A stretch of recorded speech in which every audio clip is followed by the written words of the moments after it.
Gente, está triste não? Está todo mundo feliz? Quem é salvo e tem certeza, diga amém. Está melhorando. Abra sua Bíblia aí comigo, por favor, no Evangelho segundo escreveu João, capítulo 8. É um texto muito conhecido. Evangelho de João, capítulo 8, fala daquela mulher adúltera. Normalmente nós usamos esse texto para aplicarmos de diversas maneiras com relação à atitude de Jesus. Evangelho segundo João, capítulo 8. Nós vamos ler até o versículo de número 11. Vamos ler até o 11, fechando todo o contexto. Eu tinha dado até o versículo 10, mas vamos completar o versículo 11. Você achou? Quem está na luta aí? Diz assim a palavra de Deus, Evangelho segundo João, capítulo 8. Jesus, entretanto, foi para o Monte das Oliveiras. De madrugada, voltou novamente para o templo. Preste bem atenção, o fato acontece no templo. E todo o povo ia ter com ele, e assentado os ensinava. Os escribas e fariseus trouxeram à sua presença, aonde, irmãos? No templo, uma mulher surpreendida em adultério. Fazendo-a ficar de pé no meio de todos, disseram a Jesus: Mestre, esta mulher foi apanhada em flagrante adultério, e na lei nos mandou Moisés que tais mulheres sejam apedrejadas. Tu, pois, que dizes? Isto diziam eles, tentando-o para terem de que o acusar. Mas Jesus, inclinando-se, escrevia na terra com o dedo. Como insistisse na pergunta, Jesus se levantou e lhes disse: Aquele que dentre vós estiver sem pecado, seja o primeiro que lhe atire pedra. E tornando a inclinar-se, continuou a escrever no chão. Mas ouvindo eles esta resposta e acusados pela própria consciência, foram se retirando um por um, a começar pelos mais velhos até os últimos, ficando só Jesus e a mulher no meio onde estava. Erguendo-se Jesus e não vendo a ninguém mais além da mulher, perguntou-lhe: Mulher, onde estão aqueles teus acusadores? Ninguém te condenou? Respondeu ela: Ninguém, Senhor. Então lhe disse Jesus: Nem eu tampouco te condeno. Vai e não peques mais. Amém? Ó Deus, obrigado, Jesus, pela tua palavra. Fala conosco, em nome de Jesus. Amém e amém. Você pode sentar, por favor.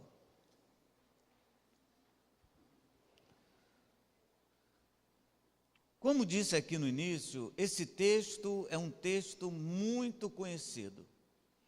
Eu não sei precisar para você, ou lhe dizer com exatidão, quantas as vezes que recorri a esse texto para montar um sermão, uma pregação, ou uma palestra mesmo.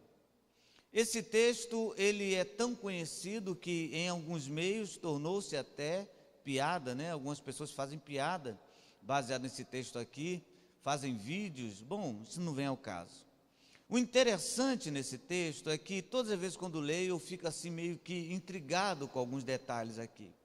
Um deles eu lhe chamei a atenção em meio à leitura, quando disse que o fato ocorreu no templo. Por que isso me deixa assim um pouco intrigado? Porque para mim, desde a minha meninice, templo é sinônimo de misericórdia. Pelo menos o deveria ser assim. Templo para mim sempre foi ensinado por meus pais e pelos meus pastores até então, que templo é lugar de restauração, de reconciliação, de cura, de perdão. Templo é um lugar onde deve pairar em nosso coração não um espírito vingativo, mas um espírito solidário, de compaixão, de ver alguém chegar na igreja e falar: que bom que ela veio, ao invés de falar assim: veio hoje? De chegar na igreja e falar assim: poxa vida, fulana venceu, se esforçou, está conosco. Eu sempre aprendi que o espírito que deve pairar num templo é aquele espírito de perdão, onde você chega triste e sai alegre, onde você chega com a sua consciência pesada e sai livre, sai leve, onde você entra aqui com vários dedos te apontando e você sai daqui liberto de qualquer tipo de acusação. Por isso, nos faz lembrar sempre as palavras do apóstolo, quando ele fala assim: portanto agora, nenhuma condenação há para os que estão em Cristo Jesus. Por isso eu fico assim meio que extasiado. Em meio ao templo, pessoas pegarem alguém e acusarem essa pessoa para Jesus em um lugar que deveria ser lugar de misericórdia. Outra coisa, é claro, que também me chama a atenção aqui, eu já falei para você diversas vezes, repito, é porque eu não consigo saber, por mais que eu busque, por mais que eu procure, não sei se você já teve também essa atitude inusitada, de querer saber o que Jesus escreveu ali. Não é um negócio intrigante? O que será que Jesus escreveu? Né? Alguns estudiosos, pensadores, não escreveu absolutamente nada. Ele ficou riscando no chão, porque se houvesse escrito, certamente estaria registrado. Alguns dizem que ele ficou riscando o chão, e o tradutor e o escritor diz que ele escreveu. Bom, mas eu fico pensando, tudo bem, se não tem como nós definirmos o que ele escreveu, a pergunta então que vem à minha mente é o que ele pensou naquele exato momento, né? Aí nós usamos esse texto para falar de momento, de você tomar decisão. Bom, deixa para lá. Agora, esse texto aqui, ele me traz também algumas verdades, e eu queria que você atentasse para isso. A primeira verdade nesse texto aqui é que todos aqui eram pecadores, todos. Nós, quando lemos esse texto, nós colocamos somente um X nas costas daquela mulher, ou a colocamos em meio a um lugar de morte ou de sacrifício, um altar, e falamos, ela tem que morrer porque ela é pecadora. Mas o texto deixa claro que todos eram pecadores, é claro, com exceção do nosso mestre. Mas os demais, escribas, fariseus, quem pegou a mulher e arrastou, quem a colocou no meio da praça, quem se levantou para falar com Jesus, quem estava com a pedra na mão já doido para atacar, todos eram pecadores, todos. E o interessante é que todos esses pecadores, eles querem agora matar uma única pecadora. Eles se colocam na posição de maiorais espirituais ou de mais santos e colocam aquela mulher como bode expiatório, para que ela agora fosse apedrejada num lugar, repito, que deveria ser um lugar de perdão. Aqueles pecadores queriam que outra pecadora morresse. Não é um negócio intrigante? Como que alguém que está no mesmo nível de pecado, pastor, pelo amor de Deus, agora o senhor exagerou. Não, pastor, o pecado dela é mais grave. Você acha que é? Nós cristãos, né, dentro da nossa cultura religiosa, cristã, judaica, nós carregamos a herança de afirmar e acreditar que adultério é o máximo dos pecados, quando não é. Para Jesus não existe isso. Para Jesus não existe pecado maior ou menor, delito mais grave ou menos grave. Para Jesus, você errou o alvo, você pecou. E se você pecou, você é carente da graça de Deus, independente de qualquer coisa. Mas nós intitulamos pecados e achamos que o pecado X ou Y é maior do que o nosso. Eu já falei isso para você aqui, quero desafiar você a encontrar no livro de Provérbios, quando o escritor fala assim, três coisas aborrece a Deus, a quarta ele abomina. Você vai ler as três coisas que aborrece a Deus, entre elas está a feitiçaria, e o que Deus abomina? Aquele que fala mal do irmão. Então você começa a entender que para Deus o pecado de falar mal do irmão, de maldizer ao irmão, de fofocar, de mentir contra o irmão, é muito mais grave do que aquele que está envolvido com a feitiçaria. Mas por quê, pastor? Porque aquele que está envolvido com a feitiçaria não conheceu Jesus ainda. Aquele que está envolvido com a feitiçaria ainda está no tempo da ignorância, mas nós não. Nós dizemos que somos lavados e remidos pelo sangue de Jesus. Como nós podemos então falar mal dos irmãos? Por isso Deus abomina, por isso Deus não suporta isso. Esses homens pecadores pegam uma pecadora e falam, vamos tacar pedra nela. Vamos agora entender por que nós colocamos como tema dessa mensagem, escudo de pedra.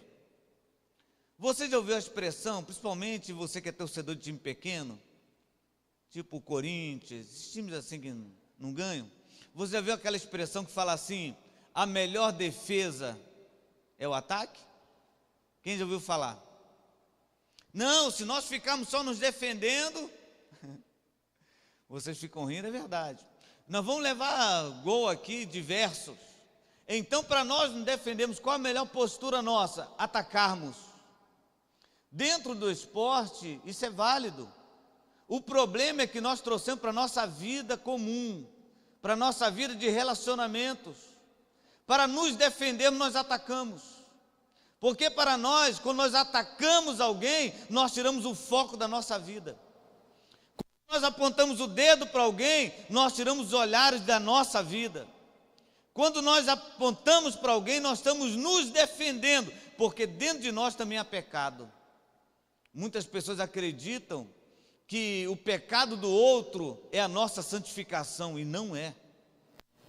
Não, pastor, porque quando alguém cai em pecado, eu digo, eu sou baú. Ah, pastor, eu falo mesmo, fulano está em pecado. E diz com prazer, e diz com uma graça não, né? Mas diz com a vontade. Por quê? Porque ele acredita que apontar o pecado do irmão é automaticamente apontar a sua santidade, e não é. Quando você tem prazer em apontar o pecado de alguém, você está demonstrando a sua perversidade, a sua maldade, a sua falta de misericórdia, menos santidade. Mas nós queremos tacar pedra em alguém, por quê? Porque nós botamos o nosso escudo. É melhor ela, é melhor ele do que eu.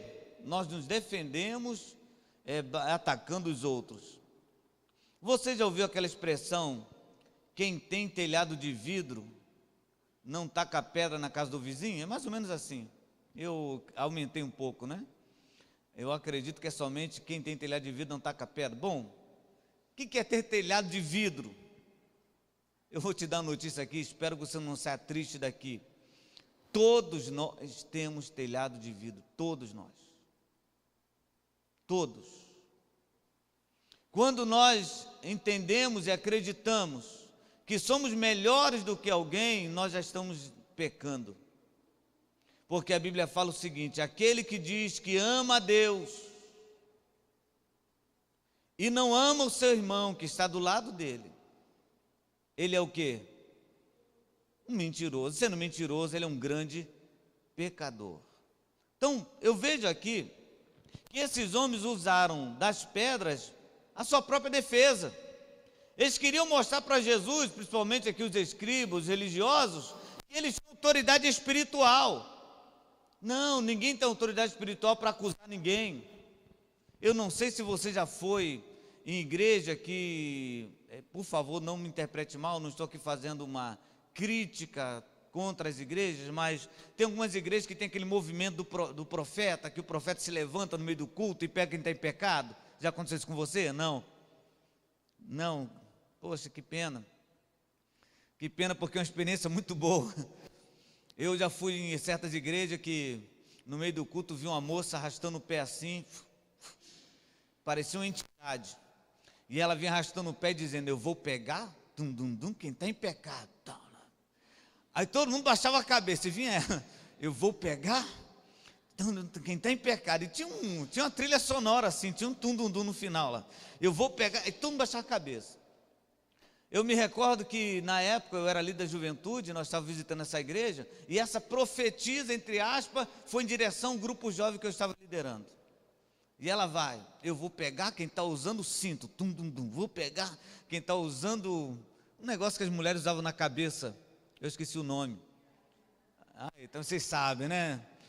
Bom, aí eu vou pegar quem está usando esse negócio. Quando chegou para mim, eu falei: não, aqui não.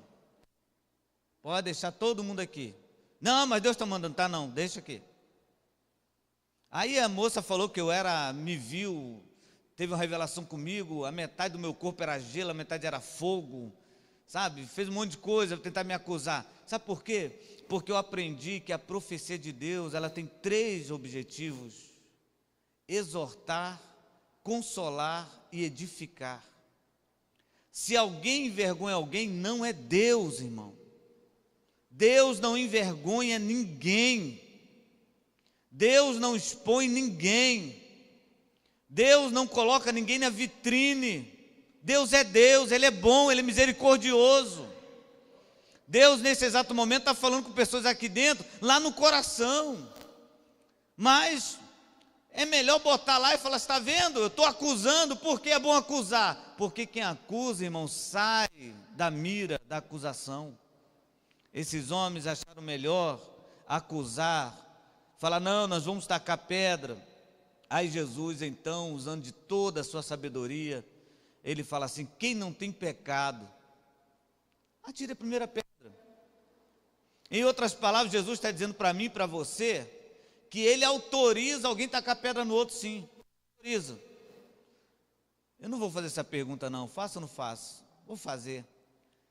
Acredito que ninguém vai levantar a mão, mas eu fiquei curioso. Alguém que gosta de tacar pedra no outro? Não, aqui só tem santo, sabia que a resposta seria unânime. Mas Deus te autoriza a tacar pedra em alguém. Eu tenho certeza que alguém já está assim, meu Deus, é comigo mesmo. Era o que estava esperando, minha vida vai mudar a partir de hoje.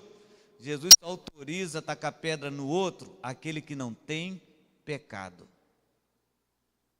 Se você não tem falha, vai ficar meio redundante, mas eu vou arriscar. Se você é infalível, você pode tacar pedra. Agora, se você errou hoje, se você falhou hoje, tenha misericórdia da pessoa que está do seu lado. Nos falta às vezes, irmão, misericórdia. Nos falta às vezes, irmão, nos nivelarmos. Foi o que Jesus fez aqui. Jesus nos dá duas lições aqui. Enquanto os homens usam as pedras como escudo, Jesus dá duas lições aqui. Eu vou terminar com essas lições. A primeira lição que Jesus dá para aquelas pessoas é a seguinte: que onde Jesus está, todo mundo está no mesmo nível. Todo mundo. Jesus, ele deixa claro que quando ele está em um lugar, ninguém pode querer ser maior do que ninguém. Porque quando ele está, todo mundo é do mesmo tamanho. Eu estava, final de semana passado, preguei em Brasília à noite, e o bispo Antônio lá, como todo pastor, né, ele gosta de falar da igreja e tal, e ele falou sobre alguns profissionais que tem lá na igreja dele, assessor parlamentar, procurador, o pessoal lá de Brasília, né, o pessoal que trabalha lá nos poderes lá em Brasília, e ele foi citando algumas profissões, e citou também, aqui temos também pedreiro, temos jogador de futebol, foi falando aquele negócio todo. Aí quando eu fui pregar, né, eu citei isso que o bispo Antônio falou, eu falei assim, o interessante, irmãos, é que aqui tem tantas pessoas de classe social diferente, profissões diferentes, mas dessa porta para dentro todo mundo é igual. Dessa porta para dentro não existe aquele maior, não existe aquele que dá mais, aquele que dá menos, não existe aquele que é mais abençoado ou menos abençoado. Isso é história do demônio. Não, fulano de tal é mais abençoado que você, porque ele fez um propósito, porque ele determinou. Não, não existe não. Onde Jesus está, todos nós somos iguais. Só ele é poderoso, só ele é grande, só ele é santo, né? O profeta Isaías teve essa experiência. Você já entrou na igreja pensando que era santo? Eu já, irmão. Quê? Eu tinha minha gravetinha de crochê, meu paletó, meu cabelinho repartido de lado, irmão, era um santo. Eu entrava na igreja assim, olhando o pessoal, porque tem crentes que acham que quanto mais feio, mais espiritual, né? A gente olhava assim, o pessoal assim, sério. O pessoal chegar na igreja, a paz do Senhor, irmão. Era aquele a paz do Senhor, mais ou menos assim, deita que eu vou te revistar. Paz do Senhor, irmão, não era vaso. Paz do Senhor, profeta. A gente ficava olhando assim, irmão. E quando a pregação começava, aquela pregação que nós entendíamos como chicote, né? Porque nós temos essa concepção errônea. Deus só fala coisa boa quando é agradável, quando é uma chamada de atenção, é chicote. Não, às vezes não é. Mas deixa pra lá, mas quando aquela palavra vinha assim, chicote, de confronto, eu me recordo que eu no meu banquinho lá, de perninha cruzada, eu falava assim, Jeová, quanto mais Giló, melhor. Manda mesmo, manda Jesus. E na minha cabeça passava o nome de várias pessoas, se fulano estivesse aqui, se ciclano estivesse aqui, essa palavra para aquele rebelde, é para aquela rebelde. Eu mal sabia que Deus só fala para presente. E se Deus está falando, o primeiro a ouvir era eu. Você se equivoca, você se engana, se você entrou aqui nessa noite pensando que é melhor do que alguém. Eu me engano se eu cheguei aqui pensando que sou melhor que você, Jesus, ele nos equipara, ele nos iguala. Nós somos irmãos, pecadores, carentes da misericórdia de Deus. Só estamos de pé porque Jesus é bom, porque Jesus é maravilhoso. Só estamos pregando aqui nessa igreja, ou cantando nessa igreja, ou fazendo qualquer atividade nessa igreja, ou sentado no banco dessa igreja, não pelos nossos méritos, mas porque Ele nos amou, porque Ele decidiu nos amar, nos perdoou, nos levantou e falou: mesmo você seja atribulado, eu te amo e vou te usar. Porque perto dele, irmãos, por favor, dispensa essa pedra que você trouxe da sua casa, dispensa esse escudo para tentar se defender de alguém que você acha que é menos santo que você. Quando Jesus está, todos nós somos iguais. Aleluia, louvado seja o nome do Senhor. E outra lição que Jesus nos dá aqui, está lá no versículo 10, quando a Bíblia fala que Jesus, se levantando ou erguendo-se, como você preferir, ele não viu mais ninguém além daquela mulher. E ele faz uma pergunta para aquela mulher. Uma pergunta parece que meio sem sentido. Por que Jesus pergunta para aquela mulher, tendo em vista que ele já tinha testificado que não tinha mais ninguém ali, a não ser aquela mulher? Ele fala assim: olha, mulher, onde estão os teus acusadores? Ninguém te condenou? Aí Jesus completa e fala assim, ela responde, perdão, ninguém, Senhor, ninguém me condenou. Aí Jesus fala assim: então tá bom, nem eu lhe condeno, vai e não peques mais. Sabe o que Jesus me ensina aqui? E me desculpe eu tornar essa mensagem muito particular, muito pessoal. E Jesus me ensina que só Ele pode me condenar. Só Jesus pode me condenar. Ele fala assim: cadê os teus acusadores? Tem ninguém. Jesus fala: nem eu. Em outras palavras, estamos só nós dois aqui. Eu poderia chegar para você agora e falar: olha, ninguém está coopera porque todo mundo pecou, mas eu não pequei não.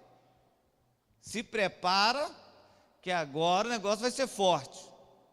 Jesus poderia pegar um pedregulho e lançar sobre aquela mulher, ou talvez nem apedrejasse, mas falar assim: olha, mas eu te condeno, você é uma adúltera, você errou. Mas Jesus fala: nem eu te condeno. Só Jesus pode nos condenar. Só Jesus pode condenar você, só Ele. E quais são os agentes de condenação? Eu vou citar para você 3. Não vou melhorar, 4. Primeiro agente de condenação: você mesmo. Nós temos o costume de nos condenarmos, de lançarmos uma pedra no nosso pescoço e falar: para mim não tem jeito, eu fiz, eu errei. Nós nos condenamos. Nós temos, não sei, por querer ser bonzinhos demais, ou por uma falsa modéstia, não sei por que essa aplicação, mas temos o costume às vezes de perdoar mais os outros, e nos penalizamos, e chegamos na igreja dizendo: não sou digno, Jesus. E chegamos na igreja dizendo: todo mundo vai ser abençoado, mas eu não vou ser. Todos vão ouvir a palavra, Deus vai falar com todos, mas não vai falar comigo. Por quê? Porque eu errei, eu pequei. Nós somos o primeiro agente da acusação. E cá entre nós não temos piedade de nós mesmos.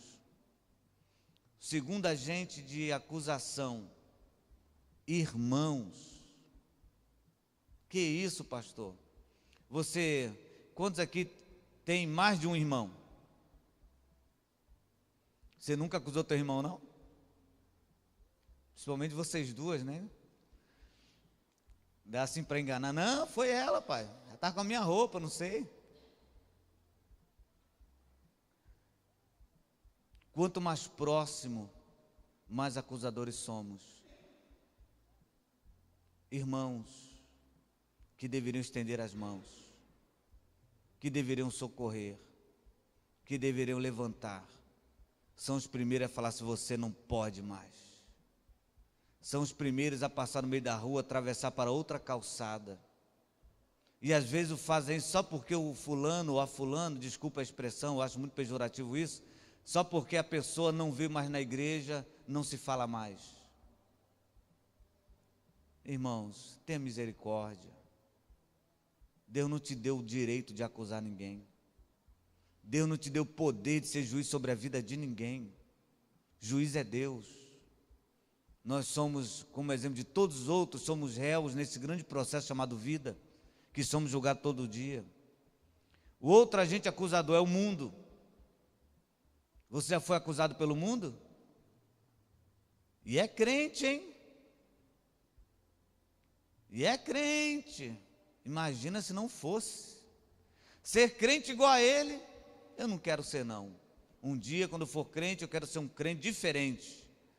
O mundo está aí para acusar. Você que tem que vigiar, eu tenho que vigiar. Agora, sabe qual o outro agente da acusação?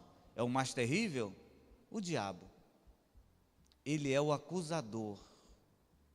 É ele que fica trabalhando na nossa mente, tentando nos fazer acreditar que Jesus não nos ama mais.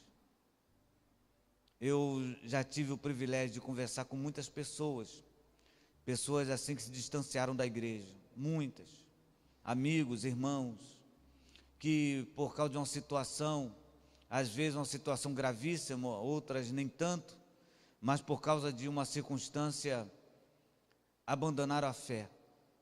E quando você chega próximo dessa pessoa e você pergunta, você volta para Jesus, normalmente as pessoas falam assim: Deus não me quer mais, Fernando. Deus não me ama mais. Não faz mais sentido para mim. Depois de tudo que eu fiz, Deus não me ama. Quem é o agente que faz isso? Quem é aquele que tenta botar na nossa cabeça essa mentira? É o diabo. Que a Bíblia fala que ele veio para destruir, para acabar conosco. Mas Jesus disse para aquela mulher: ninguém tem o direito de acusar você. O diabo não tem poder de acusar você nessa noite. O diabo não está autorizado por Jesus para te acusar, não, porque o nosso juiz se chama Jesus. Ele é o nosso advogado. Então, se o diabo está tentando botar na sua cabeça essas coisas, te acusar, dizendo que vai te matar, porque o diabo fala isso mesmo, né? Você vê as pessoas possessas aí, tem gente que gosta de entrevistar demônio, né? Tem gente que gosta. Vem cá, demônio, qual é o seu nome? Aí o demônio fala o nome. O que você veio fazer? Eu vou matar, vou não sei o quê. Ah, pastor, por favor, ora por mim, porque o demônio falou que vai matar. Ele falou isso há muito tempo. E na verdade ele só fala isso. Mas não liga não. Jesus veio para dar vida, e vida em abundância. Eu me recordo quando um pregador estava no meio da sua eloquência, pregando, aquele pregador evangelista, um pregador, não o meu caso, ele pregando mesmo. De repente vê um moço no corredor da igreja central, com a cara bem borrada, com alguns trejeitos, xingando palavrão, e ele apontou para o pastor e falou assim: eu sou o tranca-rua. Aí ficou aquele silêncio na igreja. E eu quero dizer para você que eu vou acabar com a sua vida. O pastor pegou o microfonezinho, desceu e falou assim: pode trancar a rua, eu não ando pela rua.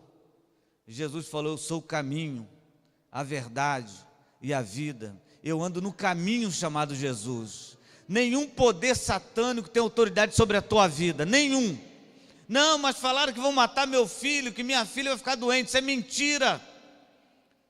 Não, falaram que vai fechar as portas, que eu vou ficar enfermo, que essa enfermidade vai me levar. Falaram que tem um trabalho no centro, lá no cemitério, sei lá onde. Perderam tempo, porque ninguém pode amaldiçoar aquele que Deus abençoou, ninguém pode condenar aquele que Jesus perdoou, nem eu vos condeno. Vá em paz. Esta é a palavra para você nessa noite, uma palavra de perdão, uma palavra de restauração para você. Jesus te perdoa. Jesus, ele perdoa a sua vida. Jesus hoje ele quer trazer você de volta. Jesus quer que você entenda que você tem valor, que você é importante. Pare de se esconder atrás desse escudo chamado pedra, de apontar os outros. E para nós finalizarmos aqui, essas pessoas que estavam em meio àquela situação toda, elas foram tão abençoadas como aquela mulher foi. Sabia? É verdade. Que isso, pastor? Já estou terminando a mensagem já. Você vai comer teu cachorro quente, fique em paz. Mas por que estou dizendo isso? Porque não existe coisa mais aliviadora, mais libertadora do que confissão. A Bíblia fala o seguinte, que aquele que encobre a sua transgressão nunca prosperará, mas aquele que confessa e deixa alcança misericórdia. Mas pastor, em que momento eles confessaram o pecado? Quando eles foram embora. Quando eles foram embora, eles reconheceram, eu pequei mesmo. Quando eles foram embora, eles disseram para si mesmos e para os outros, eu também erro, eu também falho. E eles puderam declarar isso no templo. Eles puderam deixar isso evidente e claro no templo. Um lugar de opressão.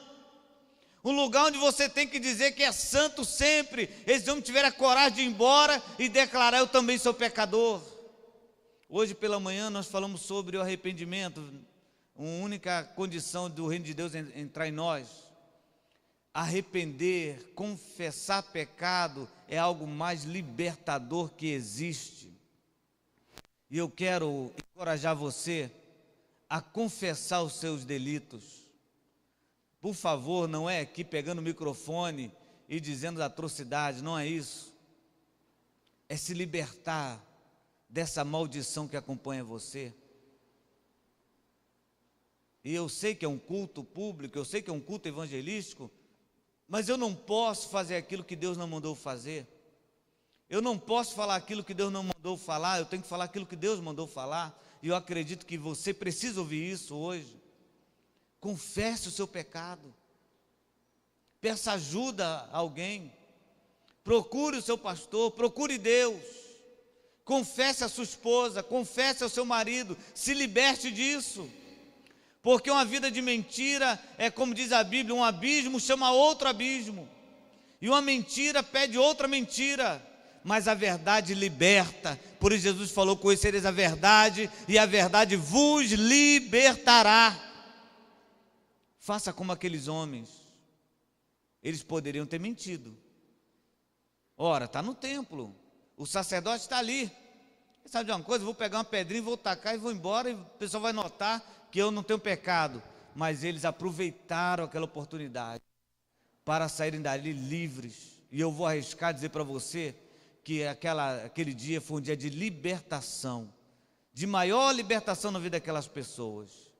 Seja livre, que Jesus te liberte, que Jesus liberte o teu coração, de tudo que aprisiona você, de tudo que está oculto na sua mente, de tudo que atrapalha a sua vida. Hoje aproveite e jogue essas pedras fora e diga para Jesus, Jesus, eu também sou pecador, me perdoa Jesus, me liberta, eu preciso da sua ajuda. Você concorda comigo? Vamos ficar de pé então? Vamos pedir ao Senhor a sua graça sobre as nossas vidas?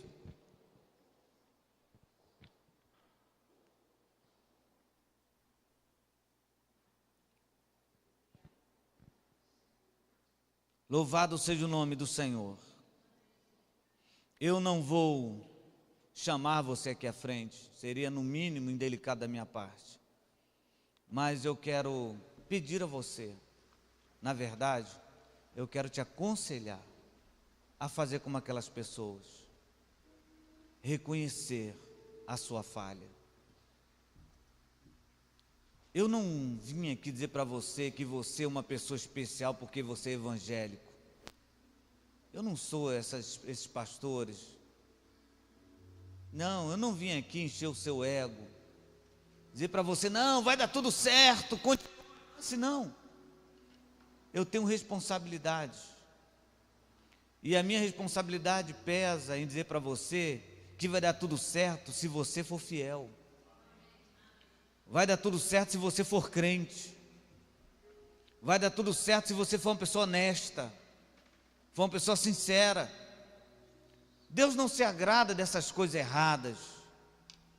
Deus não se agrada dessas mentiras. Deus não se agrada de esconder. Deus não se agrada de vida dupla.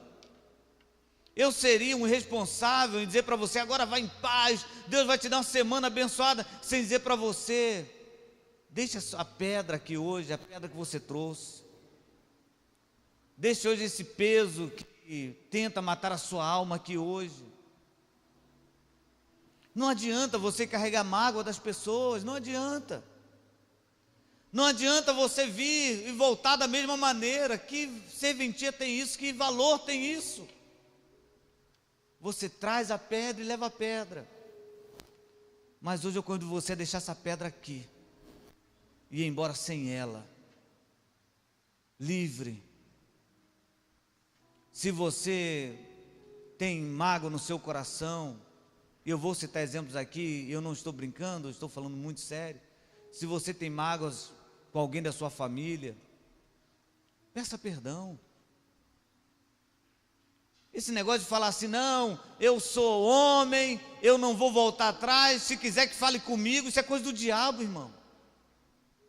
Isso não é valentia não, isso é covardia. Porque o valente não é aquele que nega falar, o valente é aquele que fala. O valente é aquele que procura e fala, me perdoa, eu errei. Vamos recomeçar. Não adianta eu falar para você, sai daqui agora, com a vida do jeito que está. Não, Jesus quer transformar você, Jesus quer libertar você, Jesus quer tirar esse peso da sua alma. Nós somos pecadores sim, mas Jesus está falando, eu não te condeno. Se você admitir, eu não vou te condenar. E Ele nos dá uma orientação, vai e não peques mais. Como você imagina que aquela mulher saiu dali? Você acha que aquela mulher saiu dali cabisbaixo, arrastando o pé? Ou você acredita que aquela mulher saiu dali pulando, celebrando, alegre, feliz? Ela iria morrer, ela estava condenada, ela não sairia dali viva, mas Jesus decidiu perdoá-la. Eu acredito que ela saiu dali uma pessoa totalmente diferente, alegre, feliz. Sabe por quê? Porque ela entendeu o perdão de Deus. Que o Senhor tenha misericórdia da nossa alma, que o Senhor tenha misericórdia do nosso coração, que possamos agora esconder, ou esconder não, perdão, que possamos deixar para lá, abandonar esses escudos e nos colocarmos agora em pé de igualdade, como os pecadores que somos, como falho que somos. Eu sou carente da misericórdia do Senhor e falo isso a Deus todos os dias. Jesus, eu preciso da tua graça, eu preciso do teu perdão. Nas minhas orações, não falo isso agora para emocionar você, falo porque fato é, eu não consigo começar a orar sem pedir perdão, meu Deus, sem falar, Jesus, tem misericórdia de mim, tem misericórdia da minha mente tão humana, tem misericórdia, Senhor, da minha língua, que às vezes na hora que eu deveria ficar calado eu falo, na hora que eu tinha que falar eu me calo. Jesus, me perdoa. A minha oração por você hoje também é esta, que você saia daqui livre, que você confesse agora as suas falhas diante de Deus. Vamos fazer isso? Se você quiser, faça agora isso com Deus, fale com Ele alguns minutos somente, nós já estamos encerrando. Peça ao Senhor para fazer com você o que Ele fez com aquela mulher, que Ele perdoe você. Fale com Ele agora. Parece que eu estou ouvindo a voz de Jesus dizendo, quem não tem pecado, acuse. Quem não tem pecado, atire. Quem não tem pecado, maltrate. E se eu estivesse no meio daquela multidão, eu também teria feito o mesmo. Sairia dali envergonhado, triste, porque Jesus nos coloca no nosso lugar. Querido Deus, nesse momento de oração, Senhor, reconhecemos a Tua santidade nesse lugar. Tu és santo, Tu és santo e Tu és santo. Ninguém, Senhor, é como o Senhor em santidade. reconhecemos, ó Deus, a tua santidade e te adoramos pelo que és. Te adoramos pela tua misericórdia, porque, ó Deus, a tua misericórdia nos atinge antes da tua justiça, por isso que estamos de pé nessa noite. Ah Deus, mas queremos também rasgar o nosso coração, queremos agora rasgar nossa alma diante de ti e confessar nossas falhas. Jesus, tem misericórdia de cada um de nós. Perdoa-nos, Senhor, perdoa-nos. Perdoa nossas atitudes, ó Deus, impensadas, inconsequentes. Perdoa-nos, ó Deus, os nossos pensamentos que por muitas vezes nos traem, nos pregam em armadilhas. Senhor, tem misericórdia de nós. Nós queremos ser santos diante de ti.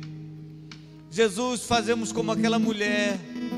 Senhor, ninguém nos condena mais, porque acreditamos que há poder no teu sangue, há poder no sangue purificador do nosso Senhor Jesus, que nos livra de toda acusação do diabo, do mundo. Pelo poder do teu sangue, Senhor, nós somos livres, libertos, transformados. Ó Deus, abençoa meu irmão, a minha irmã. Traz de volta aquele, ó Deus, que se sente distante de ti, aquele que se sente desanimado por uma situação. Jesus, restaura a vida do meu irmão, da minha irmã, e tem misericórdia de nós. Senhor, nos abençoa, leva-nos em paz até nossos lares, dá-nos uma noite abençoada por ti, e que o dia de amanhã, esse jantar seu especial, seja muito mais do que um encontro de amigos, mas que seja uma celebração ao teu nome naquele lugar. Nos abençoa e glorifica o teu santo nome, em nome de Jesus, amém e amém. Louvado seja o nome do Senhor, exaltado seja o nome daquele que perdoa, exaltado seja o nome daquele que é misericordioso, exaltado seja aquele que fala: vai em paz, eu não te condeno. Boa noite, meus irmãos, vão em paz, que o Senhor vos abençoe rica e abundantemente, amém e amém. Não esqueça da